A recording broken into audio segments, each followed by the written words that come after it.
Hello listeners, welcome to this new episode of the podcast, and I'm trying something different in this one. This is a bit of a new experience for me. I'm recording this episode outside, and if you're watching the video version, you'll see that I am outside recording this on a sort of handheld camera, one of those action cameras, and I'm outside in the streets of Paris where I live. Now if you're just listening to the audio version, then this should work just fine, right? You don't need to be able to see everything. It should work as a normal audio episode. Hopefully the audio is going to be captured quite well. But yeah, I'm going to record this one outdoors. This episode is called, I think it's called Walk and Talk. And the idea is, right, that this is going to be a new sort of, a new style of episode, a new type of episode called Walk and Talk. I've done ones like this before, but with the just the audio version. I've never actually done this in video version. Okay, audio versions before have been, you know, what have they been? Like, I did one where I walked around London. There was 2 episodes walking around London, and a couple walking around Paris. One walking around my district, going to the laundrette, doing exciting things like that. So this is, I have to say, I feel like super awkward doing this because I'm in a very crowded place. I'm just in front of the Esplanade des Invalides. I think that's what it's called. I don't know if you can see this behind me, but there is the Invalides, which is like a military, used to be a military hospital. These days it's a sort of military museum, right? And over there on the other side, there's like the Grand Palais. Again, you can't, if you're just listening to the audio version, you can't see these things, but basically these are just some sort of Paris landmarks. But there's a lot of people around, and I'm standing here with a selfie stick in my hand, pointing a camera at myself, and I look like one of those annoying vloggers that you see in the street. And so as a result, I feel totally stupid. I mean, I love the idea, right? I love the idea that I've come up with here, which is the sort of the video walk and talk. But I've got to say, doing this for the first time right now, I feel very, very self-conscious and very stupid and embarrassed. I feel very awkward because there's just loads of people wandering around, people looking at me, pointing a camera at myself. But one of the advantages of the camera that I've got is that I can actually take it and clip it to myself, right? So it's now attached, it's attached to me now, and I can actually just walk around. Now that means it's kind of hands-free, it's just attached to my chest. So I can walk around, and this makes me feel far less self-conscious because, you know, no one can see me just standing, pointing a camera in my own face. All right, now, I did actually plan something for this episode, right? I said before that this is what I'm going to call a walk and talk episode, which should explain exactly what is involved. It basically means I'm going to walk around and talk to you as I'm doing it, okay? Basically, I walk around and talk about a particular subject, and this should include lots of vocabulary, okay? That's the idea. And so I've actually prepared like loads of these topics with different questions, and while I'm perhaps walking home from work, which is what I'm doing now, while I'm walking home from work, I can just kind of ramble about the topic, answer the questions I've prepared, use loads of vocab, and it could just be a good way to develop new content. You'll find all the questions that I'm going to be responding to on the episode page on my website. You could even use those questions yourselves to do a bit of speaking practice. I'm actually looking at the questions on my phone, and what I can do, I suppose a little trick I can do, if I feel too self-conscious, is if I can actually lift the phone up to my head and pretend I'm talking on the telephone. And that way people won't think I'm completely mad or something. Anyway, so what are the reasons, my reasons for doing an episode like this? Well, I'm doing this one, well, first of all, I live in Paris, okay, and it's such a beautiful city. It's a place that people want to visit. And so I thought, why not take advantage of that? Why not take advantage of the fact that I live in this amazing place, right? I might as well use the environment that I'm in to create some content. Also, I was kind of inspired by GeoGuessr, not GeoGuessr, GeoWizard,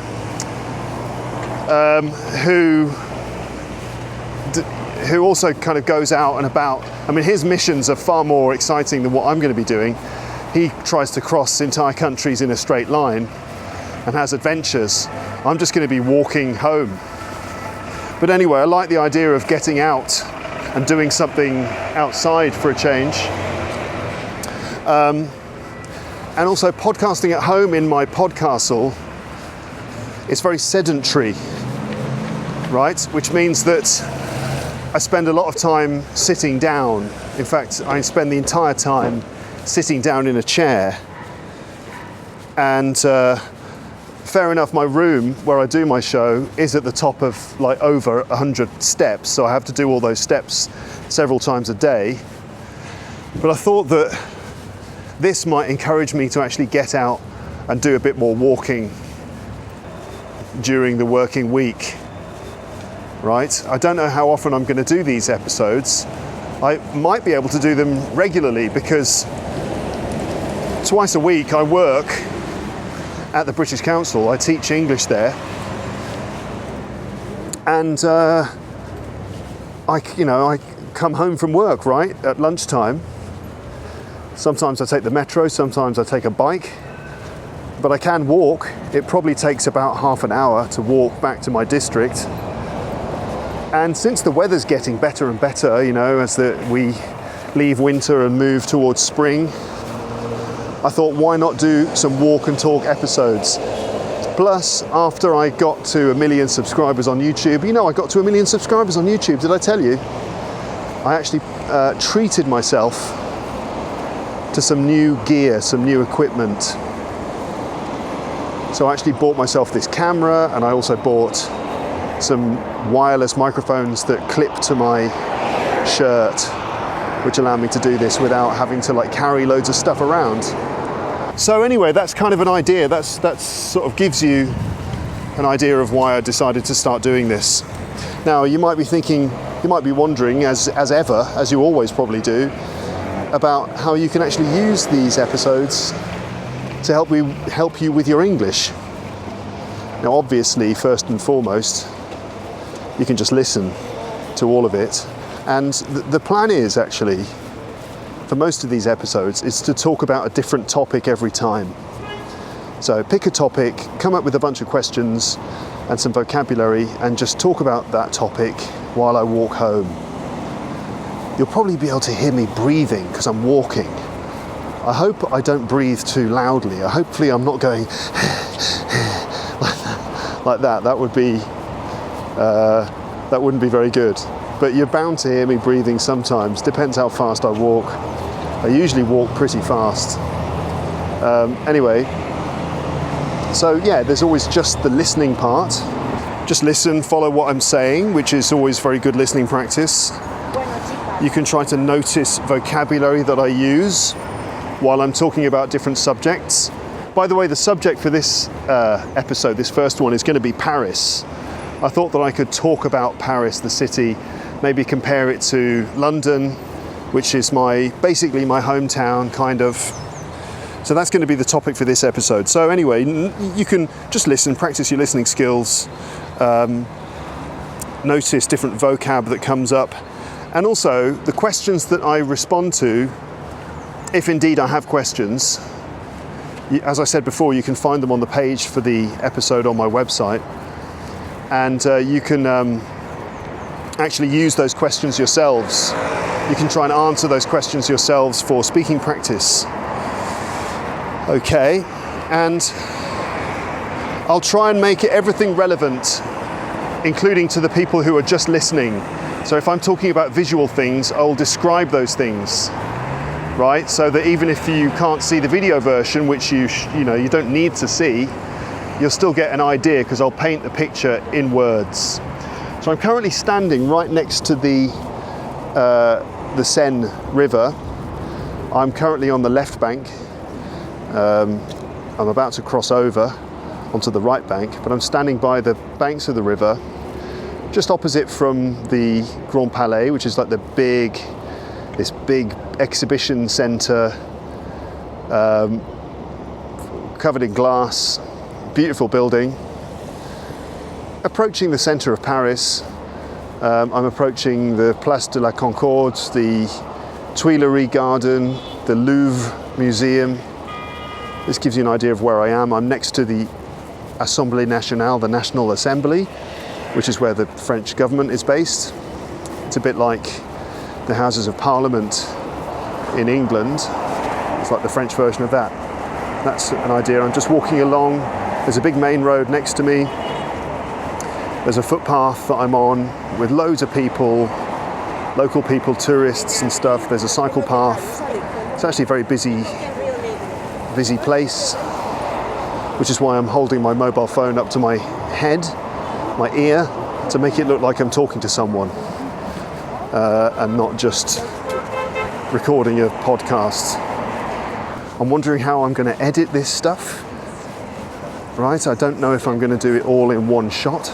I think I'll probably edit and break it up a bit. Now what I think I'm going to do is walk along here next to the river for a while.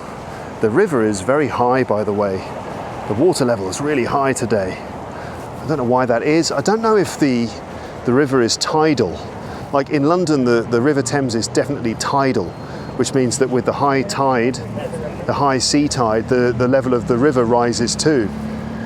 I don't know if that's the same story with the Seine in Paris. Maybe it's just because we've had a lot of rain recently, and as a result there's a lot of water in the river.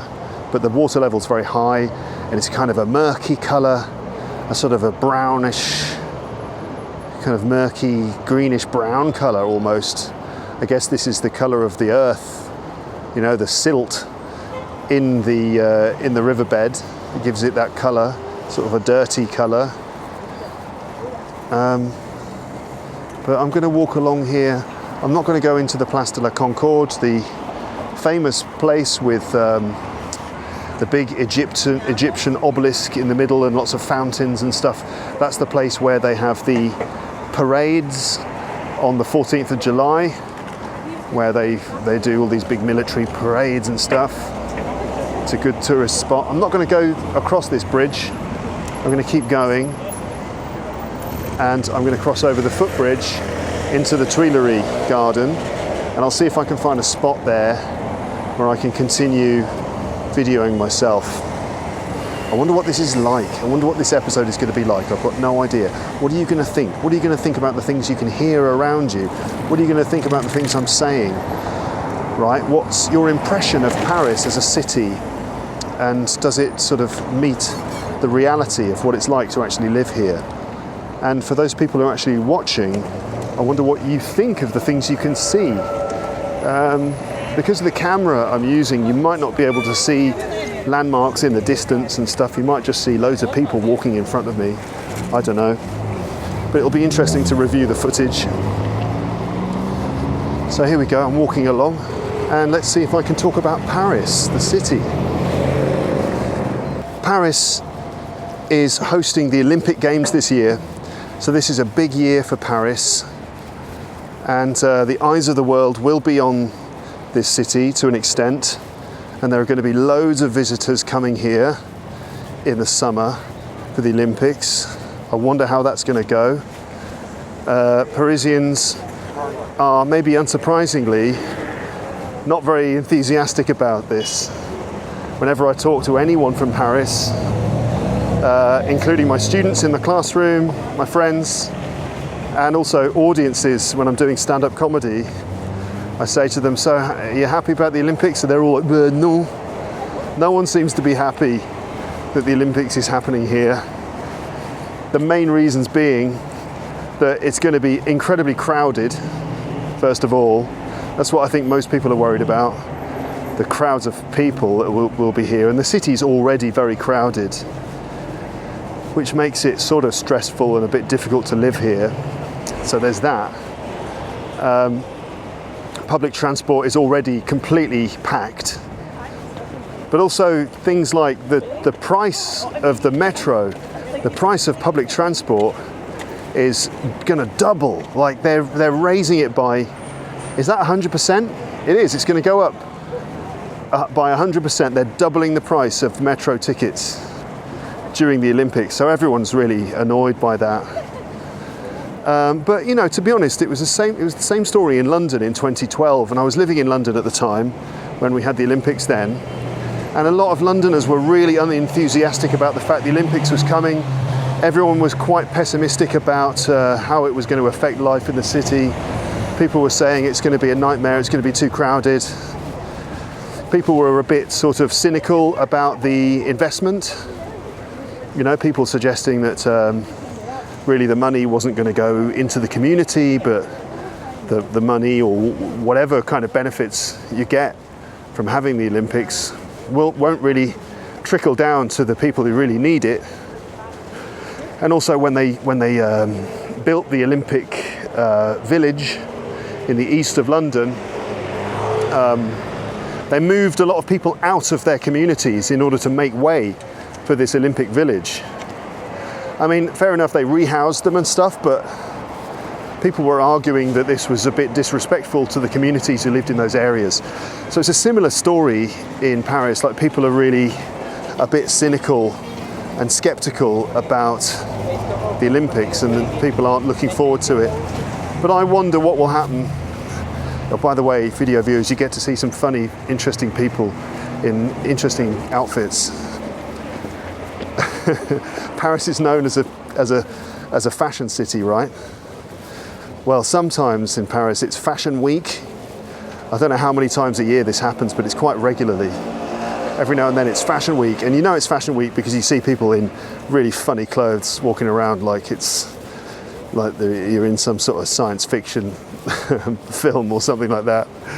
You get people in extraordinary kind of fashionable, it's not very fashionable, but like very creative clothing because they have just come from some Fashion Week event or something like that. And it's Fashion Week at the moment, so who knows, you might see some weird outfits. So anyway, yes, London Olympics, people weren't very keen on the idea. But then the opening ceremony happened, and the opening ceremony for the London Olympics was so good. It was so brilliant. Do you remember?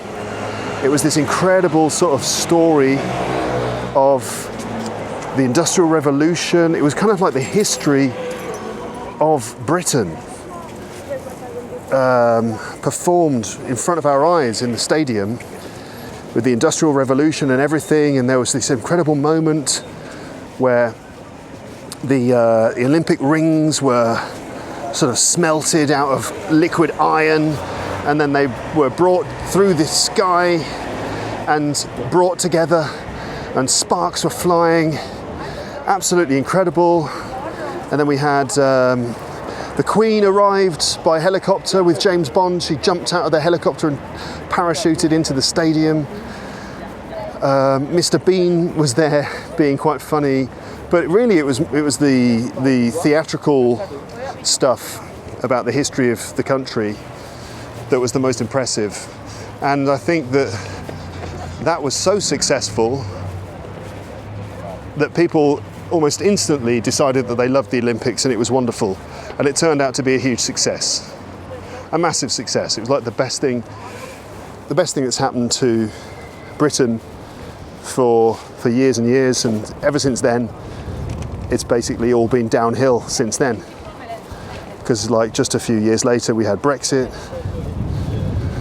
and you know, successive terrible Conservative prime ministers, and it's just been going from bad to worse. So the Olympic opening ceremony was like the last great thing, really.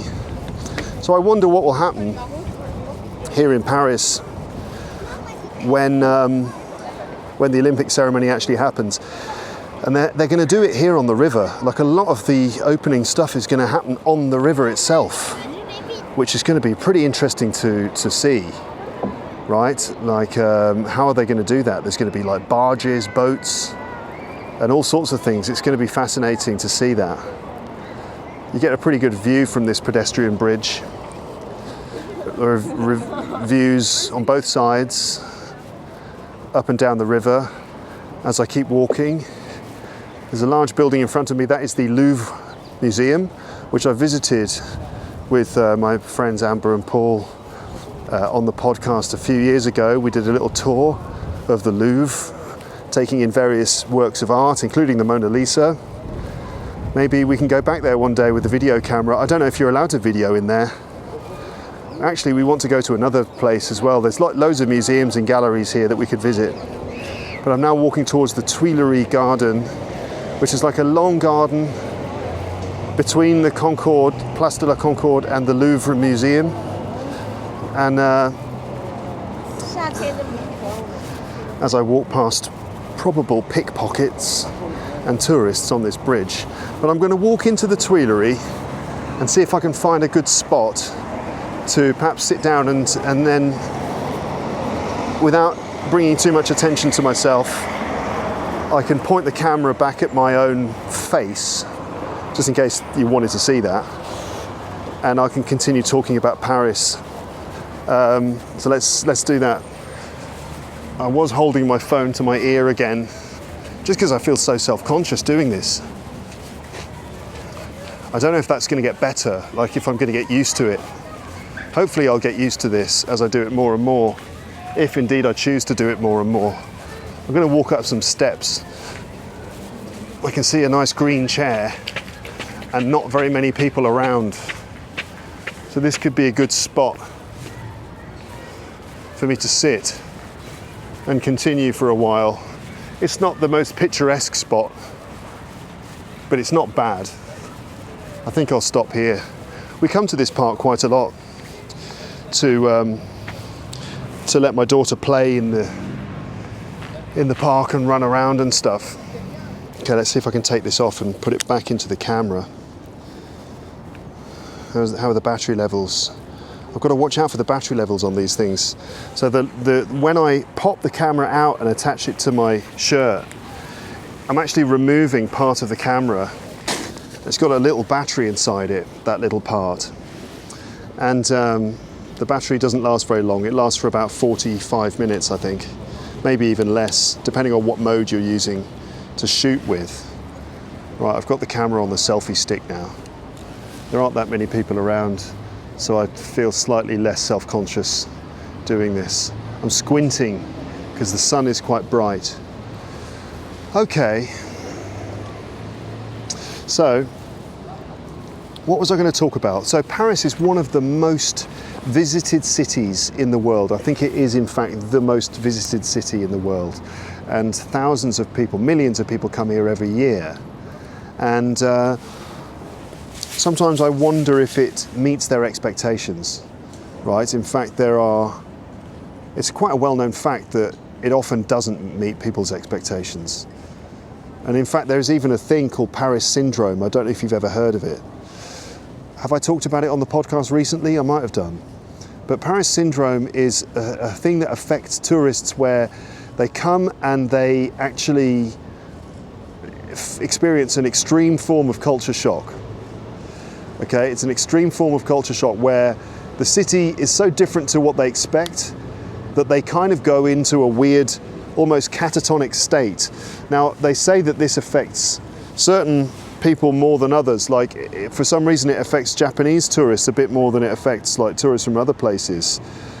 I don't know why Japanese tourists can be prone to experiencing this.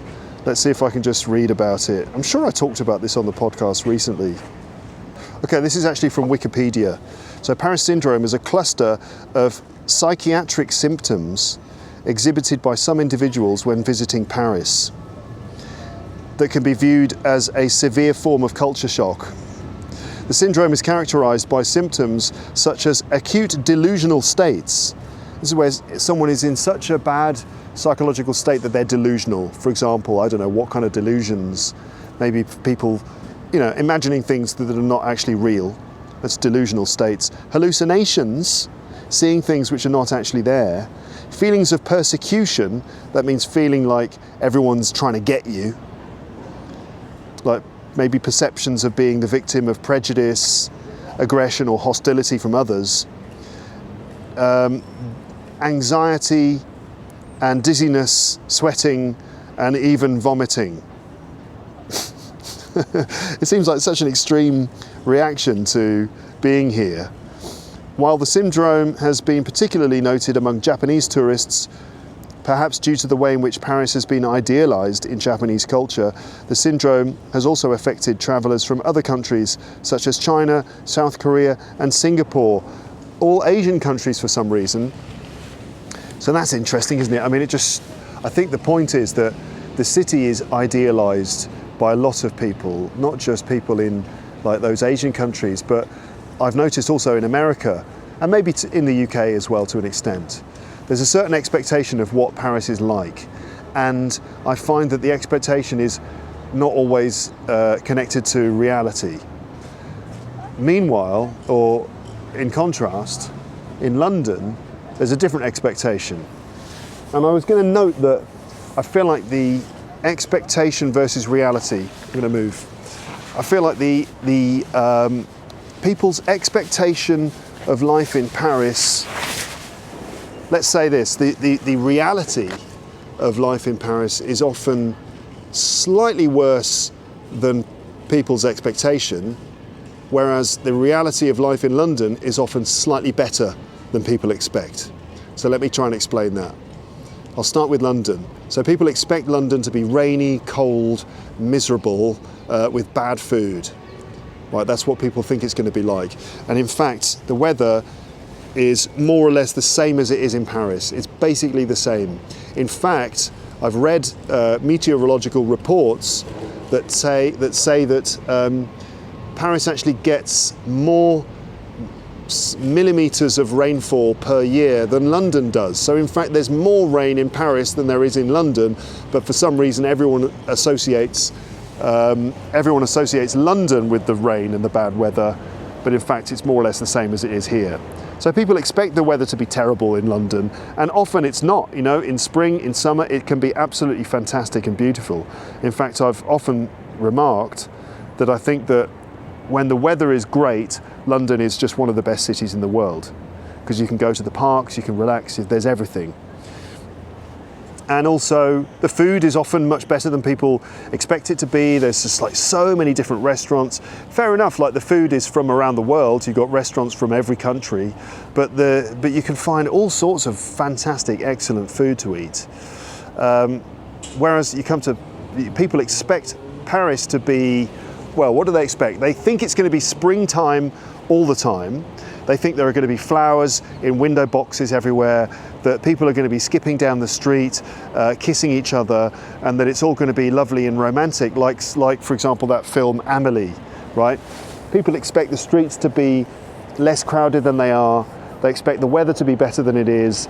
They expect it all to be some sort of beautiful, romantic dreamland.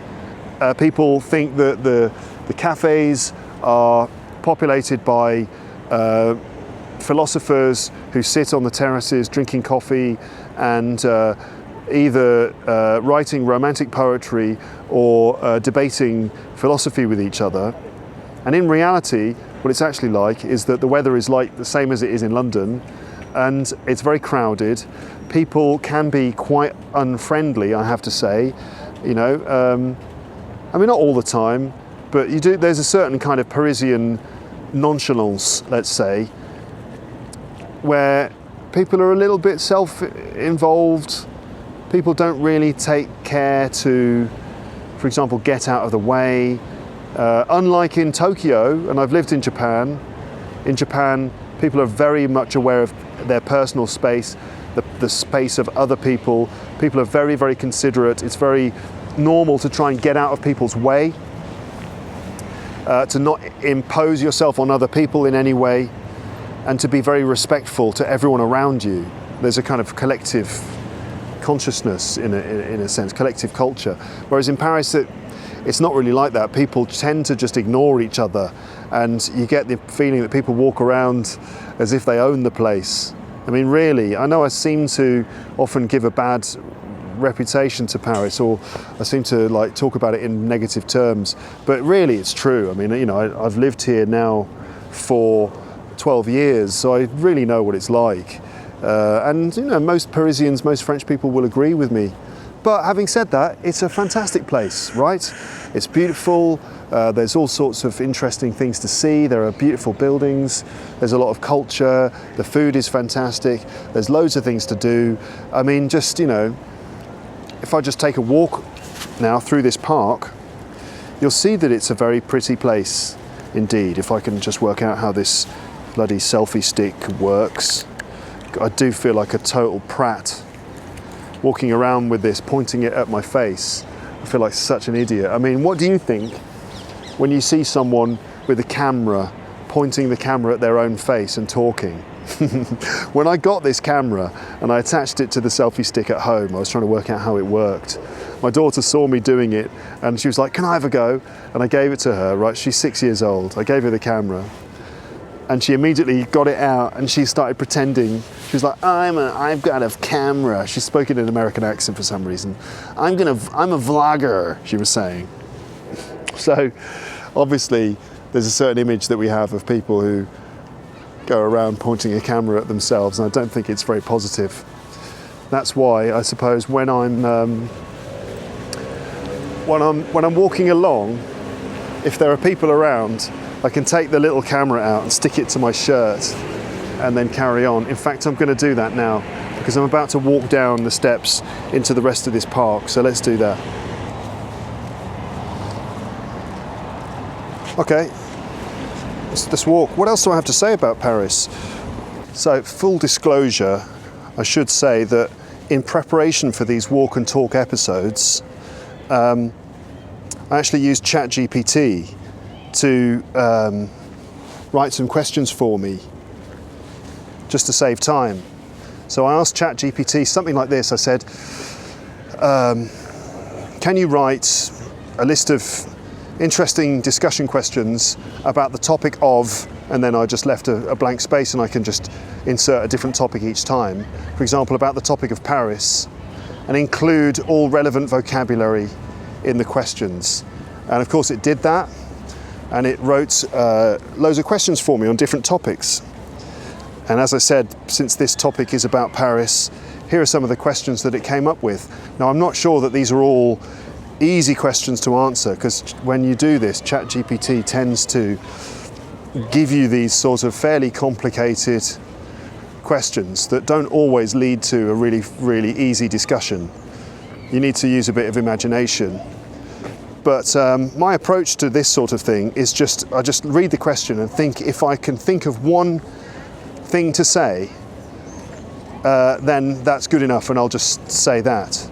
And I think this is probably good advice for things like Cambridge exams as well. You know, when you've got a speaking interview and they ask you a discussion question, you don't have to come up with like the perfect answer to a question. You know, you can just I'm going to sit down here actually. You don't have to come up with a perfect answer to a question. Just find one half decent thing that you can say and then just go with it, just roll with it and just try and keep talking. Okay, so that's what I'm going to do with these. So, first question is, what comes to mind when you think of Paris, and what makes it such an iconic and beloved city, a beloved and iconic city? I think it's because of the associations that people have with it, right? The romantic stories and also the films as well. What are some of the must-visit attractions in Paris? So obviously you've got the Eiffel Tower, which is this incredible sort of, is it Art Deco tower made of metal? And it's great to look at. I don't know if climbing up it is such a great idea, because it's kind of like a queue in the sky. So instead it's one of those situations where sometimes it's best to go somewhere else and where you get a good view of the Eiffel Tower, like Trocadero, which is a little zone of Paris where you can actually see the Eiffel Tower. Or the top of Montmartre, which is like a hill in the north of the city. You can climb up the steps to the top of the hill, and then you can get a good view of the city, including a view of the Eiffel Tower. That's a good idea. And while you're up there, you can visit the Montmartre Comedy Club, and maybe you can see me doing stand-up comedy there on a Friday evening or something like that. You know what? I think I'm probably going to finish now. I'm going to walk through the park a little bit more, maybe just ramble a bit more, and then that might be the end of it, at the end of this first walk and talk episode. I don't feel entirely comfortable. Can you tell? So I think I'll walk a little bit more and then wrap this up. Okay? Okay, walking through the Tuileries. It's one of my favourite spots actually in Paris because there's a bit of open space, trees. I was going to say nature. I mean, there's not a lot in terms of animal life in the city.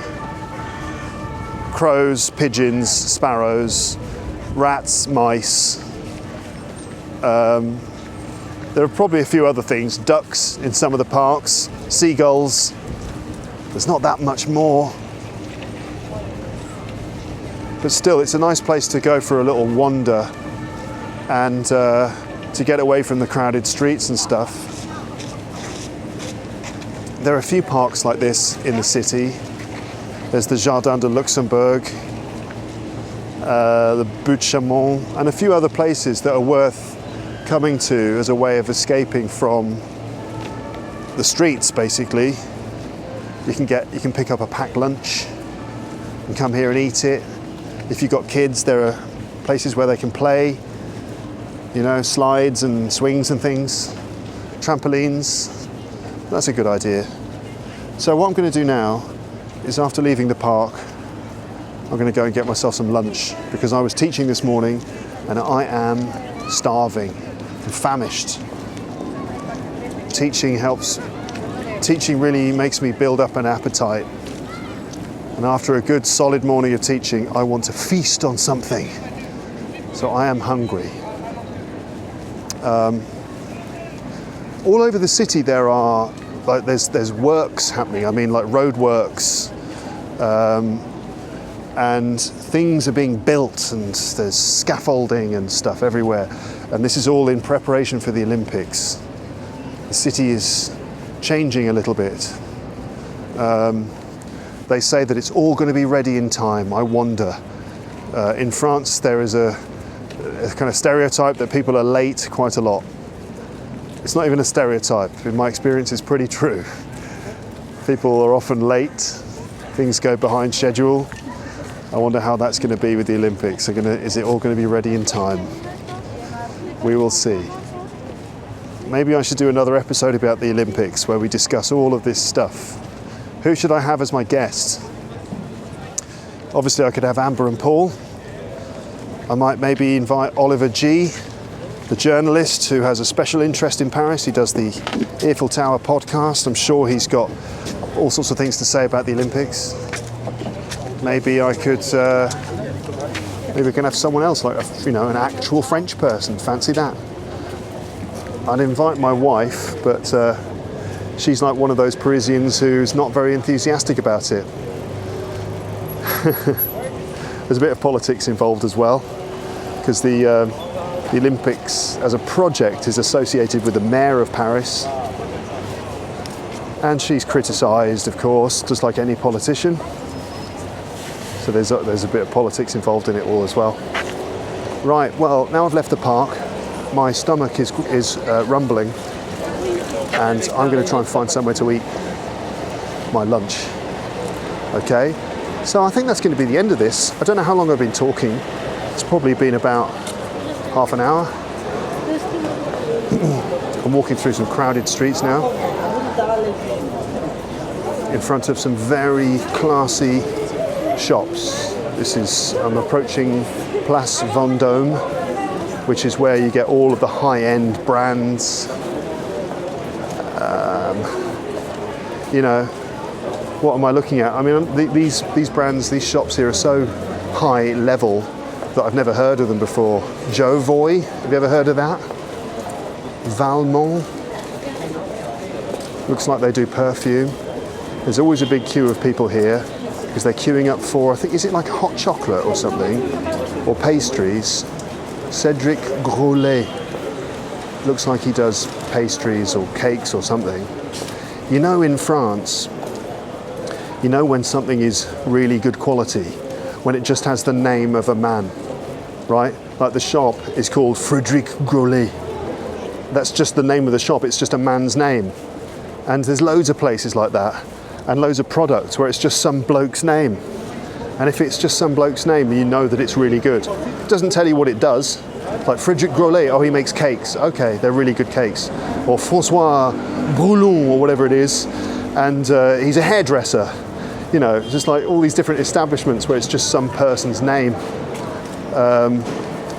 Loads of those places here. But yeah, this is a very expensive, rich part of town. I don't know why. I don't know what's so great about these perfumes and these expensive shoes and all this stuff. I'm not so sure what's so great about it all. But apparently it's worth spending thousands and thousands of euros on it. But anyway, you can let me know.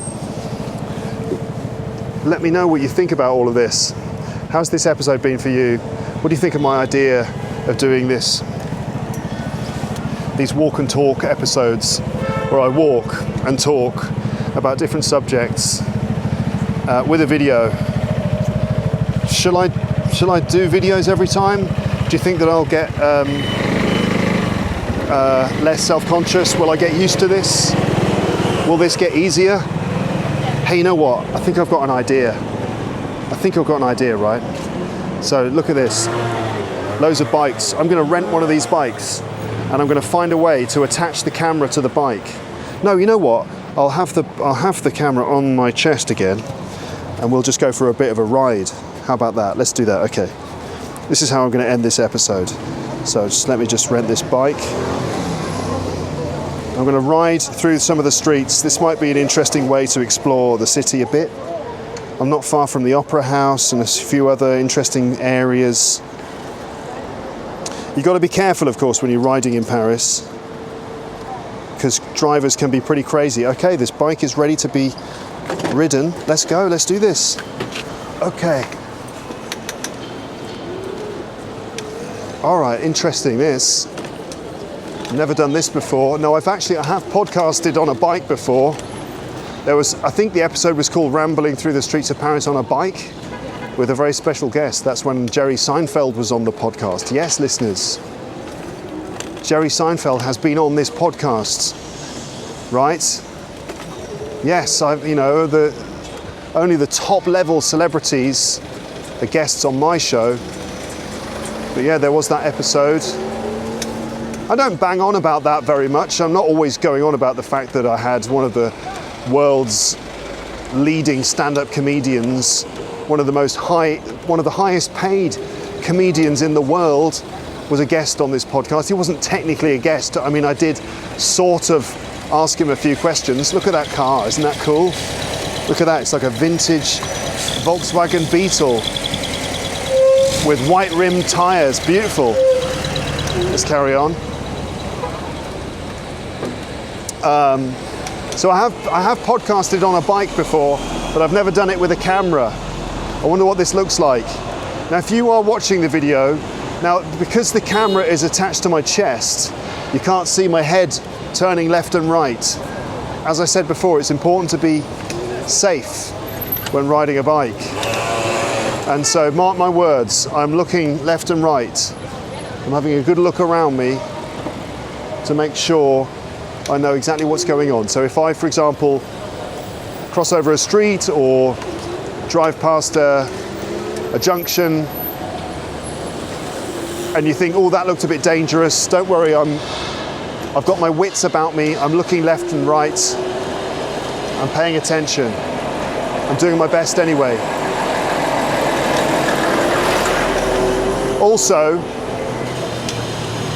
the camera that I'm using has got what they call a fisheye lens. That means that the picture is a bit distorted. And I think it makes some spaces look a bit more narrow than they actually are. I'm stopping here because of this red light.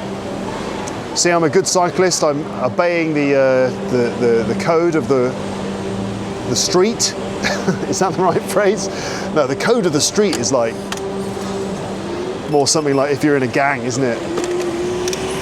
It's the code of the street, man. You don't snitch. No, I mean the highway code. That's what I'm talking about. The rules of the road, not the code of the street. So where am I going to go? I'm going to make my way towards Rue Sainte-Anne, where I can hopefully get some nice Japanese or Korean food. And that's how I'm going to end this video. Maybe this is the route that I can always take when I do these walk and talk episodes. I'm starting to get more and more confident with this. I get the impression that no one really cares. I mean, I did say that, didn't I? I was saying that in Paris, people don't really care about other people. They probably don't pay too much attention. Although having said that, sometimes you get the impression that people are judging each other. They judge each other's shoes and clothes and whatever. But anyway, if it's true that no one really cares, then I shouldn't really have anything to worry about, should I? So, this is Rue Septembre, what is it? 14th of September? Is that the name? 4th of September, Rue du 4 Septembre. The road of the 4th of September, which must be an important date in French history, although I don't know what the importance of that date is. French listeners, please feel free to educate me. Talking of French listeners educating me, on the podcast recently, I asked that question about why is it Châtelet-Léal and not Châtelet-Les Halles? And I got lots of responses from French listeners who were keen to help me understand. It's basically that there are some words with H at the beginning which are aspirated by French speakers speaking French, and some words with H at the start which are not aspirated. And if the H is not aspirated, it would just be Léal, right? If it was aspirated, I don't know, something to do with that. But the thing is, French speakers, hello. Those H words which are aspirated, you still don't pronounce the H, right? For example, arbre, which is the word for tree, you don't say, and an arbre doesn't have an H. Oh, I'm confused. I'm still confused. But thank you for your responses anyway, even though I'm obviously still confused. Am I going the right way? Is this the right way? I don't know if this is the right way, but it's certainly picturesque. I think my camera's out of battery. I think I'm going to stop. Yeah, my camera ran out of battery, which is not a good sign, because that's my favourite mode of shooting, because it's like the most anonymous mode. But that's going to be the end of this. Surely now, I'm still on my bike. Can I ride with this grip while gripping this? Sort of can. So I'm gripping it in my hand and holding the handlebars. Anyway, just to finish that point, French speakers, thank you for your instructions. I'll read your comments again and I'll understand it better, okay? Right, we're approaching the area where there are lots of nice places to eat. It's just around the corner from here. So, tell you what, I'm going to find a place to put the bike, and then that'll be me. Okay? Still, it's a good idea though, isn't it, to do this? I think if I can get used to it, if I can get better at doing this, I think this could be an interesting format for my podcasts, which I could do sometimes, right? I think so. So I'm just putting this bike here. Okay, listeners. Well, thanks for listening. Thanks for watching this slightly experimental episode. And Nice one. Speak to you again soon. Leave your comments in the comment section. But for now, it's time to say goodbye. Bye. Bye. Bye. Bye. Hello, this is not actually the end of the episode. As you can probably see if you looked at the running time, there's a lot more left in this episode in terms of time. I'm now back in my podcastle, where I am much more comfortable recording and talking without anyone looking at me, unless there are people working on the roof. And there aren't people working on the roof today, so I am feeling much more comfortable here in my room. It's actually the next day, and having reviewed the footage which you've just heard and seen, I just wanted to kind of reflect on that and give my thoughts on this experimental episode and just talk about how that went, and talk about how I might do more of these walk and talk episodes and whether I'll do more of them and all that stuff. Okay, so here are some of my thoughts basically after having done that, because this was a new type of episode, something I haven't really done before. Although actually, having said that, from the very beginning of this podcast, like the very first stuff I ever did with my old DV cassette video camera back in 2009, I did actually go outside and record video of people in the street, interviewing people. That's not what I did this time, of course, because, you know, I live in Paris and everyone's French, so that's not necessarily a good idea for a learning English podcast. But yeah, back in the old days, when I lived in London, I used to take my camera out and do stuff outside. But anyway, so what was that like then? So having looked at the footage, I can say that I think it looks fantastic. I think the picture, the image quality is excellent. The camera, by the way, is an Insta360 Go 3. That's the name of the camera. And it's an action camera which has a little video capsule. So the bit with the lens on it, right? It's a bit like a GoPro, okay? But where there's a little section where the lens is, and you can actually pull that out of the main body of the camera, and it's really small. It's like the size of your thumb. And you can take that out of the main body of the camera, and then it's got a magnet on the back, and you can attach it to different things. So if there's a metal post, you can just stick it on the metal post, and then that works as your kind of camera mount. And it comes with like a little pendant that you can wear around your neck underneath your shirt, and that's magnetic, and you can stick it to that. So essentially you can just like stick it to yourself. You can there's lots of different clips and things. But when it's removed from the main body of the camera, when that little camera capsule is removed, the battery life is quite low. It's got something like about 40 to 45 minutes of battery life, which is what happened in this episode. The camera actually died at one point. So there's a section of the episode where there's no video footage at all. The audio was being captured by these little wireless microphones called Rode. What are they called? Rode Wireless Go 2. Right, you might have seen them. Lots of people are using them these days. Little things that you can clip to yourself. So, but anyway, I thought the video footage looked really good, like really good colours, very clear, and very smooth image stabilization, which is what you expect from an action camera. Image stabilization basically means that when you move the camera around, for example, if it's attached to my body and I turn or walk around, that the video image isn't very jerky. It doesn't jerk around. It's all very smooth. Like it's almost like it's done on one of those like boom camera mounts that they use in like action movies and stuff. So great video quality, and I'm very happy with that. In terms of the video stuff, if you were watching the video and you were thinking, right, we're going to have a tour of Paris, we're going to see all of the landmarks. I didn't really show many landmarks in the video, right, because I wanted to just kind of keep it natural and just show the places that I would typically go on my way home, or just, you know, going for a walk into town to get lunch. So it wasn't really like the tourist highlights of Paris. That wasn't really the idea. But having said that, you did see the Eiffel Tower. The Eiffel Tower was visible very briefly right at the start of the video. You just kind of see it for a moment. I forgot to actually point it out But it was there. There was also the Les Invalides, the museum. There was the Grand Palais, Assembly Nationale, Concorde, although I didn't actually go into Place de la Concorde. The Louvre, you saw that for a moment. You saw the River Seine. You saw Les Tuileries, the garden. You saw a bit of Place Vendôme.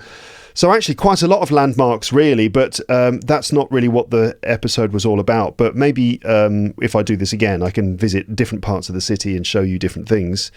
But again, it's not really about the visuals. I mean, the visuals are there as an accompaniment, but in the future, probably what these episodes will be, as I said before, will just be me rambling and rambling. So that means rambling around on foot and also rambling while talking about different topics with some interesting visual accompaniments. You know, you can just join me on a walk or a bike ride or something. I'm slightly concerned that referring to all of these visual things in these episodes will make this less satisfying to listen to as an audio-only episode, because I really want these episodes to work as audio episodes, of course. I'm worried that I don't know how that's going to feel if I'm talking about visual things. I'm going to try not to do that too much, because this should be an immersive audio experience too. And you can let me know, audio listeners, let me know what it was like. Did you hear sounds of the city around you? I think the audio sounds good enough.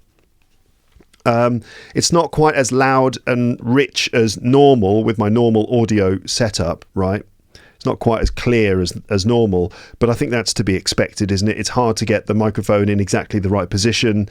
It sort of sits underneath my chin. It should be right in front of my mouth, but you know, it's okay. There's quite a lot of background noise, but again, I think that adds to the experience, or at least I hope so.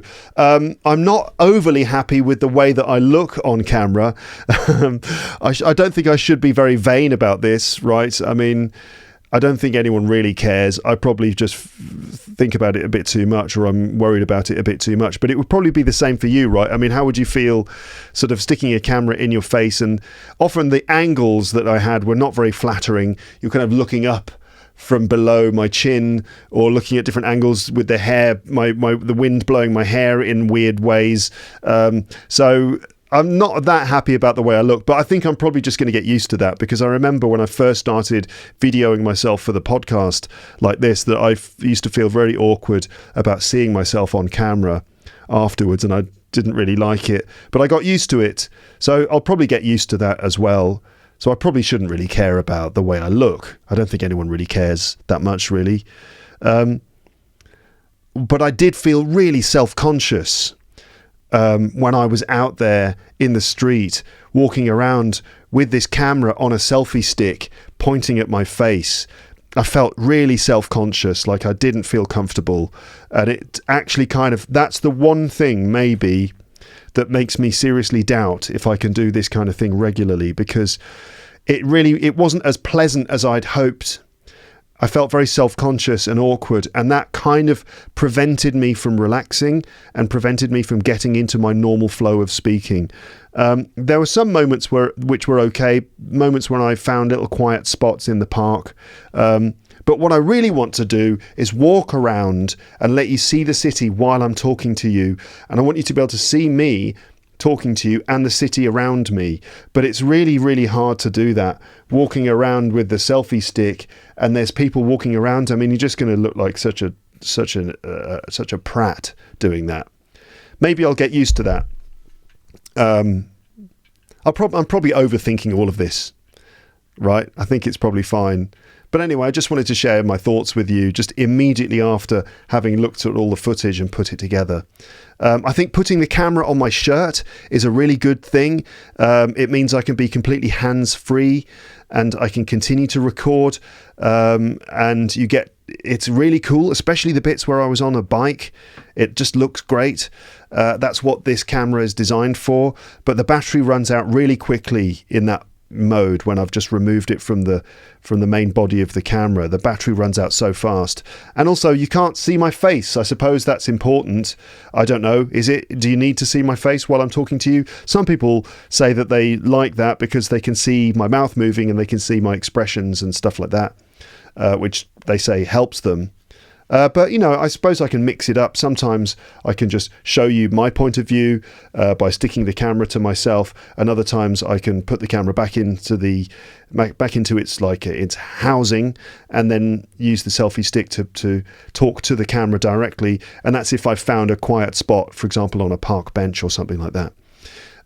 My original plan for this episode, and the plan that I intend to use for other episodes like this, the original plan was to have loads of questions that I answer on a specific topic, and then see what kind of topic vocabulary comes up in those questions and answers. And you heard me mention that I'd used ChatGPT to help me write the questions quickly. In fact, the other day I just sat down and I just banged out about 25 different sets of questions. I just came up with different topic ideas, and I got ChatGPT to just just produce about 25 sets of questions. So there's one about Paris, and there's just loads of other topics. I kind of got into a bit of a role and found that it was really productive. So I asked ChatGPT to help me write the questions. Now, the quality of the questions, though, is a little bit questionable. In this episode about Paris, I didn't really answer many questions from my list. There was a moment when I was sitting down in the park, and I started looking through the questions. I tried to answer a couple of them, but they weren't very fruitful questions. They were a bit dry, and the typical of the sort of thing you get from ChatGPT. Unless you've got very specific prompts, it will often come up with very dry and boring questions, which are actually quite difficult to answer. I can't remember any of them at the moment, but they're not exactly the sort of fun questions that make it easy to have a fun conversation. I tried, but then I found them to be a bit dry.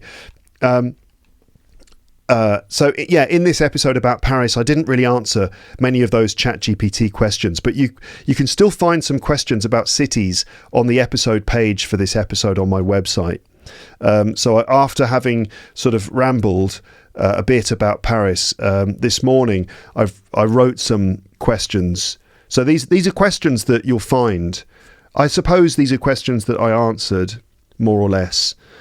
And these are questions that you could use to practice your speaking yourself, okay? You could look at these questions and just try to answer them yourselves.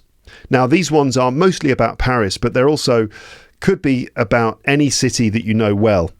So my questions are this, basically. Have you ever been to Paris? When did you come here? What did you do? And what did you think of the place? If you've never been to Paris, would you like to? And why? Thirdly, what associations do you have with Paris? What do you imagine when you think of this city? So what do you associate with this city? And do you think your associations match the reality of what the city is really like? Have you ever seen any TV series or films set in Paris? What image of the city do they present? And I'm thinking of things like, obviously there's Emily in Paris, the Netflix series, which I've never really talked about. Maybe I can talk about that one day. But other things, there's Midnight in Paris, the Woody Allen film. What else? There's plenty. There's Disney films. Is it Lady and the Tramp? Is that set in Paris? I think so. Ratatouille, of course. Taken. Who can forget the Liam Neeson film Taken? If you've ever seen me do stand-up, you might have heard me talking about these things. I've got jokes about all of this stuff. But anyway, have you ever seen any films or TV series set in Paris, and what kind of image of the city do they present? I talked about London as well. So have you ever been to London? Did it match your expectations? And now think of a city that you know well. It could be the city that you live in, or the capital city of your country, or something like that. Try to talk about it. Tell us about your city. Now, I say tell us about your city. Really, the idea with these questions is that you can just practice answering these questions yourself in your own time. Okay? And it's just good for speaking practice. As well as listening to this, noticing vocabulary, it's definitely a good idea to try and practice putting your ideas and thoughts into words, and sort of trying to express yourself in the same way that I did in this episode. So think of a city that you know. What's it famous for? What can you see and do there? Does your city have a reputation? What is the reputation of your city? And does the reality of life in this city match the reputation? And finally, has your city ever hosted the Olympic Games? What did residents think about it before, during and after the Games took place? Okay, so there are some questions for you. You'll find those on the episode page. In terms of vocabulary, the plan is actually to sweep through the episode again. I'm going to review all the things I said, and I'm going to create a vocabulary list, and I'll make a premium episode kind of going through that vocab again, because there was actually quite a lot of vocabulary in this episode, including like stuff about Paris syndrome and the different symptoms of it, and loads of things actually that came up. So I will make a premium episode about all that vocabulary at some point. What else did I want to say? Yeah, so I think in future I'll need to review all of those ChatGPT questions on the other topics, because the ones it came up with about Paris were actually very dry and not that fruitful for sort of rambling, basically. I didn't fully answer the questions it gave me about Paris. You might have noticed that. But I think it's okay. I think I still discussed the city enough. It was I have to say, managing everything with the camera in my hand and being outside and stuff like that, it was a little bit difficult to prioritize the speaking part and expressing myself and talking, because I was multitasking with these other things. I was operating the camera, thinking about battery life, moving around, feeling self-conscious with people around me. When I'm in the pod room here, I can focus a lot more on what I'm saying, and that allows me to get into the flow a bit more. But when I was outside, it was a bit more difficult. But again, I think that's partly because it's a new experience. I'll try this again, and next time I will focus on a specific topic with questions and vocabulary, as I promised. Maybe I can sum up the vocab in a premium episode each time. Maybe that would be a good idea. So what do you think? What did you think of this as a sort of experimental episode? I'm particularly interested in hearing from audio lepsters. So audio listeners, how was it for you? Was it loud enough? Was it clear enough? Was there a lot of atmospheric noise? Was that a good thing, or was that distracting? Did it make it hard to hear, or did it add to the atmosphere of the episode? So let me know. And video viewers as well, of course, I'd like you to tell me what you thought of it too. What was it like sort of spending time with me outside? What did you think of the footage? So there you go. That was fun. And, well, I think I will do more of those. I mean, I should do, considering I spent money on the camera and the microphone and stuff. I think it'll just take a bit of time for me to get used to it. But I think I will do that more often, especially when the day is, when the weather's nice and there's a sunny day outside and stuff. I think it could be a really interesting new way to maybe breathe a bit of new life into the podcast. I won't do it every single time, but I think, I can try and do those. It's another option I have, another way of generating content. And like I said before, it's quite convenient that I work about 30 minutes away from my pod room, and I can maybe after teaching I can just walk home or take a bike home and record something on the way, and I can even sort of reflect on the stuff that I was teaching in the lesson that morning. And if I've got a worksheet with like vocab on it or questions and stuff, I can actually take that with me and use that as the basis of my podcast episode. I've often wanted to do that, because I find after I've taught a lesson, I often have a lot of ideas buzzing around in my head, and it feels like a very good moment to record an episode where I can kind of just, what's the word for it, capture a lot of the thoughts, ideas, conclusions and language that came up in the lesson. I can just quickly kind of put it down in the form of an episode.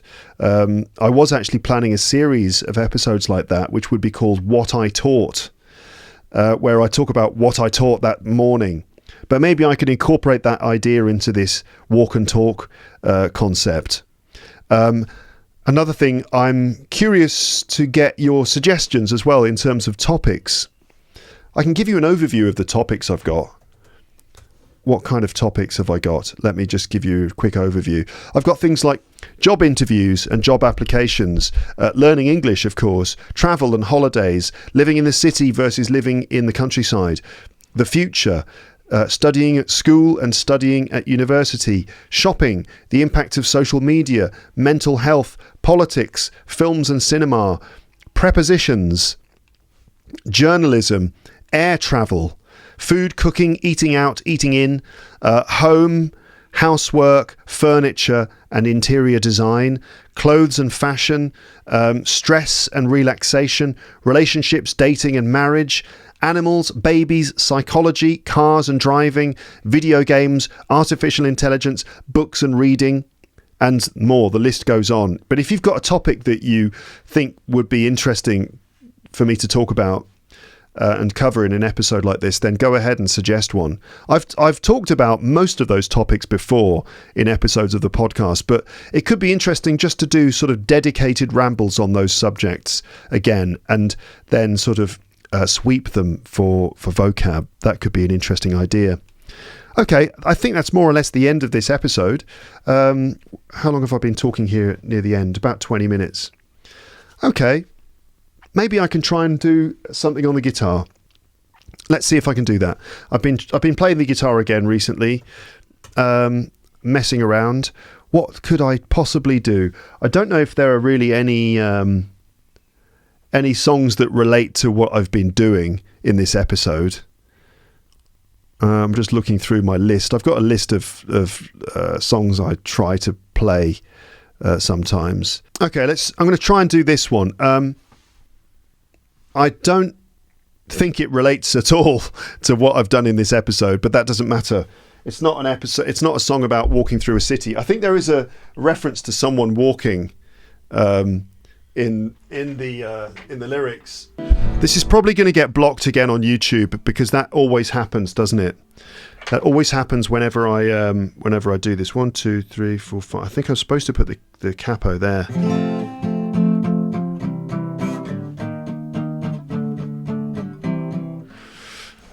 Let's try this. Okay. Oh yeah, there's one thing that I've realized I can do with this mixer that I've got here, where my microphone's connected to a mixer. I can actually add a little bit of reverb. Can you hear that? So I don't know how much reverb I should add. I mean, this is far too much, right? That's like I'm in a huge hall. But I think a bit of reverb on my voice can actually work really, really well. It's sort of like the karaoke effect. Because adding reverb to your voice allows you to cheat a little bit. It's a bit like when you sing in a large room with a big tall ceiling, or when you sing in the bathroom, your voice echoes around and it sort of somehow manages to cover up for little mistakes that you make and makes your voice sound a lot better. So I'm going to try to do this. I might have to do it several times before I get it right. Yeah, you can hear that guitar okay. I don't need to add another microphone. So this is a song by the Eels, who were an American group. They still are. I don't know if they're still going. Hold on a minute. You know what would be good? Would be if I could just move the camera so you can see me a bit better. See me playing the guitar a bit more. If I raise the height of my seat as well. Okay, right, you can actually see the guitar now. So Eels, yeah, an American group. They did really good songs. They're a very interesting band. And this one is a song about a guy who, well, he's in love with a girl, and but he feels like he's not good enough for her, and he just feels. Well, I'll let you work out the lyrics. I'll let you work it out just from listening to the words. But it's sort of a sad song, really, I suppose. It's hard to do it on this guitar. It's hard to do it on that guitar. Struggle with that guitar. Struggle with it. It's the new one that I bought, but it's like shorter, and so the frets are smaller, and my fingers are too big. I'll try it with this.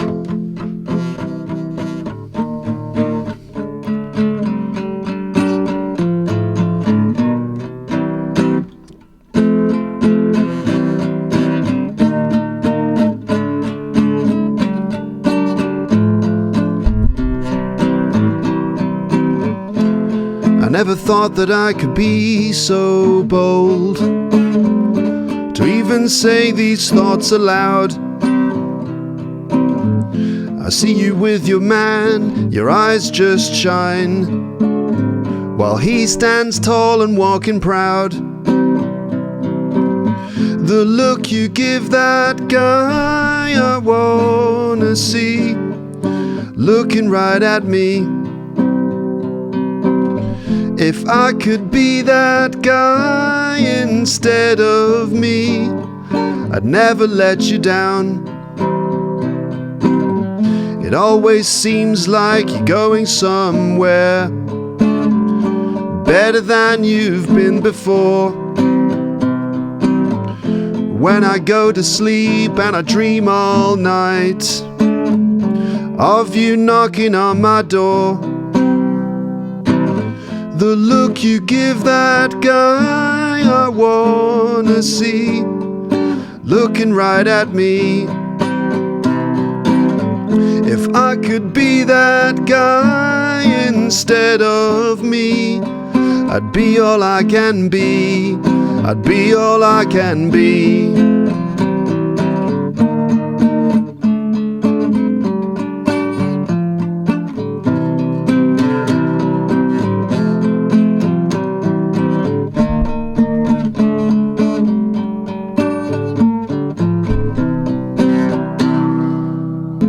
I'm nothing like what I'd like to be.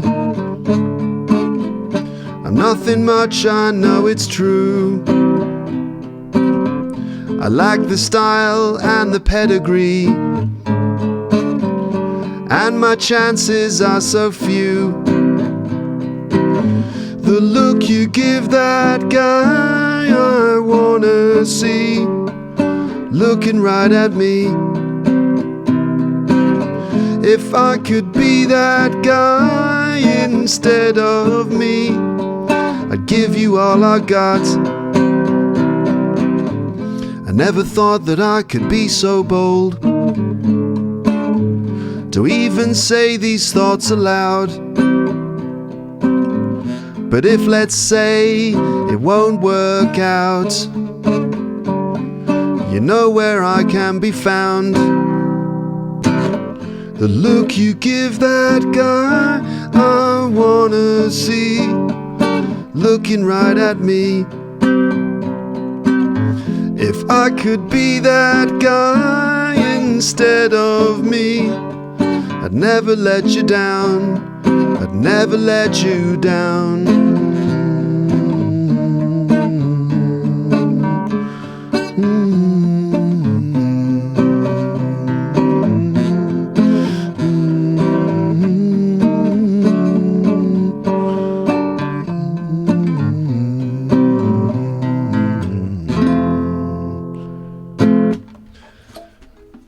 So that song is called The Look You Give That Guy by Eels, E-E-L-S, Eels. Great song. And well, can you hear the reverb? It makes a difference, doesn't it? Doesn't it make my voice sound better? It's kind of a bit like cheating. It's a sort of a way of cheating, but that's fine. It's sort of thing you can do in a studio. That camera's not straight. Okay, anyway, that's the end of the episode. Thank you very much for watching. Thank you very much for listening. Let me know what you thought, and I'll speak to you again on the podcast soon. But for now, it's time to say goodbye. Bye. Bye. Bye. Bye. Bye.